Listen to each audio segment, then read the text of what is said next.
Assalamualaikum warahmatullahi wabarakatuh. Perkenalkan, nama saya Melinda Lucianazara dengan NIM 125221016. Pada kesempatan kali ini saya akan membahas salah satu karya sastra Jepang yang merupakan novel populer di Jepang yang berjudul Buraku Shoumento Namonaki Machi no Satsujin. Ini adalah novel karya sastra dari salah satu penulis yang sangat terkenal di Jepang, namanya adalah Keigo Higashino. Novel ini diterbitkan pada tahun 2021. Memang novelnya sendiri memang mengandung nuansa COVID-19 pada masa itu. Jadi memang novelnya ya masih 4 tahun yang lalu ya. 4 tahun yang lalu. Untuk genrenya sendiri adalah misteri dan psikologis. Karena genre tersebut itu memang sudah melekat ya di Keigo Higashino itu sendiri, karena dia suka membuat cerita-cerita yang mengandung kedua unsur genre tersebut gitu. Dan memang banyak yang tertarik dengan karya sastranya ini. Jadi karya sastranya ini tuh bukan cuma populer di Jepang, tapi juga sampai ke kancah internasional. Itulah mengapa karya sastranya itu diterjemahkan di berbagai bahasa. Nah, untuk tampilannya sendiri dalam versi Jepangnya itu seperti ini ya, teman-teman. Kemudian untuk yang sudah ada terjemahannya juga, yang terjemahan Indonesianya, tampilannya seperti ini. Saya sendiri juga punya novelnya ini. Untuk judul bahasa Indonesianya sendiri adalah Black Showman dan Pembunuhan di Kota Tak Bernama.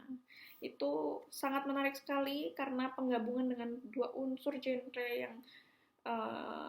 yang psikologis dan misteri itu tadi. Jadi sangat bagus untuk dibaca ya. Jadi tidak usah berlama-lama, kita langsung masuk saja ke rangkuman ceritanya. Hal ini nanti bermula ketika seorang gadis yang bernama Mayo. Jadi Mayo ini dia itu kan akan melangsungkan pernikahannya dengan tunangannya. Nah, jadi dia memperkenalkan tunangannya ini ke ayahnya Mayo ini. Nah, dia memperkenalkan, awalnya kan pasti kalau misalnya kita mau memperkenalkan tunangan kita ke ayah kan pasti kayak gugup gitu ya. Itulah yang dirasakan oleh Mayo. Jadi Mayo gugup ya ketika memperkenalkan tunangannya. Nah, tapi singkat cerita ternyata ayah Mayo ini menyetujui pernikahan mereka karena ayah Mayo ini merasa bahwasannya tunangannya Mayo ini adalah orang yang bertanggung jawab. Ya, karena mendengar hal tersebut tentunya Mayo senang ya. Akhirnya dia menyiapkan kelangsungan pernikahannya. Nah, tapi di sela-sela sedang menyiapkan pernikahannya tersebut, tiba-tiba Mayo mendapat suatu panggilan dari salah satu teman SMP-nya yang bernama Momoko. Jadi Momoko ini malah mengajak Mayo ini untuk mengikuti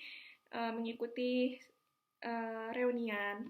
Tapi dari sudut pandang Mayo ini kurang berkenan untuk hadir dikarenakan dia merasa kurang percaya diri untuk hadir dikarenakan dia ini sebenarnya anak dari seorang guru. Jadi ayahnya Mayo ini bisa kita panggil Kamio Sensei ya. Jadi dia ini adalah seorang guru. Nah, jadi Mayo ini dulu diajar waktu SMP oleh ayahnya sendiri. Dan karena Mayo ini adalah anak guru, jadi dia itu suka mendapat tekanan sebagai anak guru tersebut gitu. Dan dikarenakan hal demikian juga Mayo pun temannya juga sedikit ya teman-teman. Jadi memang Mayo jadi kurang tertarik untuk hadir dalam reunian tersebut gitu. Terus ya udah, akhirnya kan Mayo tidak membalas Momoko, tapi ternyata Momoko ini pantang menyerah ya teman-teman. Jadi dia besokannya menelpon langsung Mayo untuk hadir dalam reunian ini. Bahkan sampai Momoko ini menyinggung beberapa teman-temannya yang akan hadir supaya Mayo ini bisa hadir dalam reunian tersebut. Jadi dia tuh sampai menyinggung teman-teman yang udah sukses, salah satunya ada yang sudah jadi penulis terkenal namanya Kogimiya, sampai akhirnya Momoko ini menyinggung salah satu temannya yang sudah tiada. Jadi Momoko bilang kalau misalnya reunian itu sebenarnya buat mengenang temannya yang sudah tiada yang bernama Sukumi. Jadi karena hal tersebutlah Mayo pun akhirnya jadi mempertimbangkan ya, jadi mempertimbangkan untuk hadir dalam reunian tersebut karena kan pasti dia merasa kayak oh ternyata ini untuk mengenang temannya yang sudah tiada, jadi dia merasa tidak enak untuk tidak hadir gitu kan. Akhirnya Mayo pun mempertimbangkan. Ternyata di lain waktu Haraguchi yang merupakan temannya Mayo waktu SMP sekaligus muridnya dari ayahnya Mayo yang bernama Kamio Sensei ini hadir di rumahnya Mayo. Nah, rumahnya Mayo, maksudnya rumahnya ayahnya. Jadi Mayo ini sama Kamio Sensei ini beda rumah ya, beda rumah gitu. Jadi ayahnya sendiri tinggal sendirian. Nah, Haraguchi ini tuh datang ke rumahnya ayahnya ayahnya Mayo yang namanya Kamio Sensei. Itu datang untuk mengajak Kamio Sensei ini untuk hadir juga ke reunian tersebut. Tapi ternyata tidak ada jawaban ketika Haraguchi ini tuh memencet bel, menelpon, tapi tidak ada jawaban.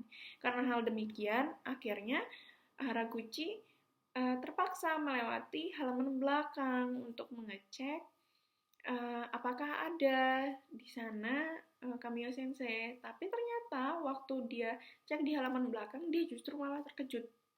Kenapa terkejut kira-kira teman-teman? Karena dia malah menemukan suatu mayat, yang mana mayat tersebut adalah Kamio Sensei itu sendiri. Karena hal demikianlah, akhirnya Haraguchi segera menelpon pihak yang berwajib, dan tidak butuh waktu lama, pihak berwajib datang dan segera menelpon keluarga yang bersangkutan, yang mana Mayo langsung dihubungi. Mayo yang yang tidak menyangka ya, dia habis melakukan pertemuan dengan ayahnya untuk memperkenalkan tunangannya tersebut, untuk melangsungkan pernikahan tersebut, tapi malah mendapatkan informasi bahwasannya ayahnya sudah tiada.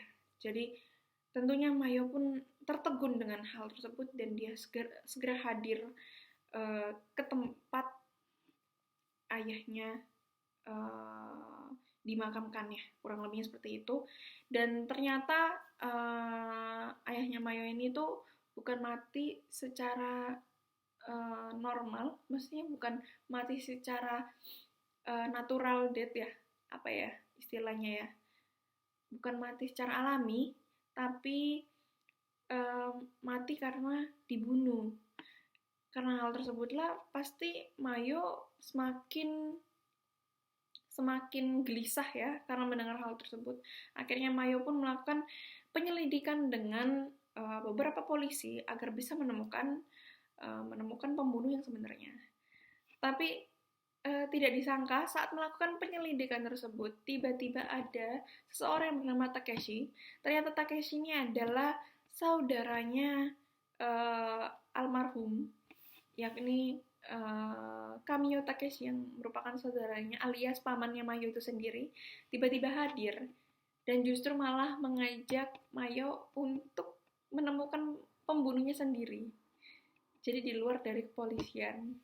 Awalnya kan Mayo pasti menolak ya, tapi karena pamannya ini ternyata orang yang cerdas ya, akhirnya Mayo pun menyetujui untuk melakukan kerjasama tersebut. Singkat cerita, intinya pembunuh berhasil ditemukan oleh pamannya, tapi saya tidak bisa melanjutkan lagi kira-kira pembunuhnya siapa, maupun bagaimana caranya dibunuh, motif yang sebenarnya kenapa kok ayahnya Mayo ini dibunuh gitu kan. Ya, kalian bisa baca sendiri langsung di novel Black Showman ini, karena memang ya namanya kalau misalnya kita tidak membaca langsung pasti feel-nya tidak akan dapat. Jadi saya sangat menyarankan untuk membaca langsung. Ya, itu saja dari saya. Mohon maaf apabila ada kesalahan dalam tutur kata saya. Sekian, terima kasih. Wassalamualaikum warahmatullahi wabarakatuh.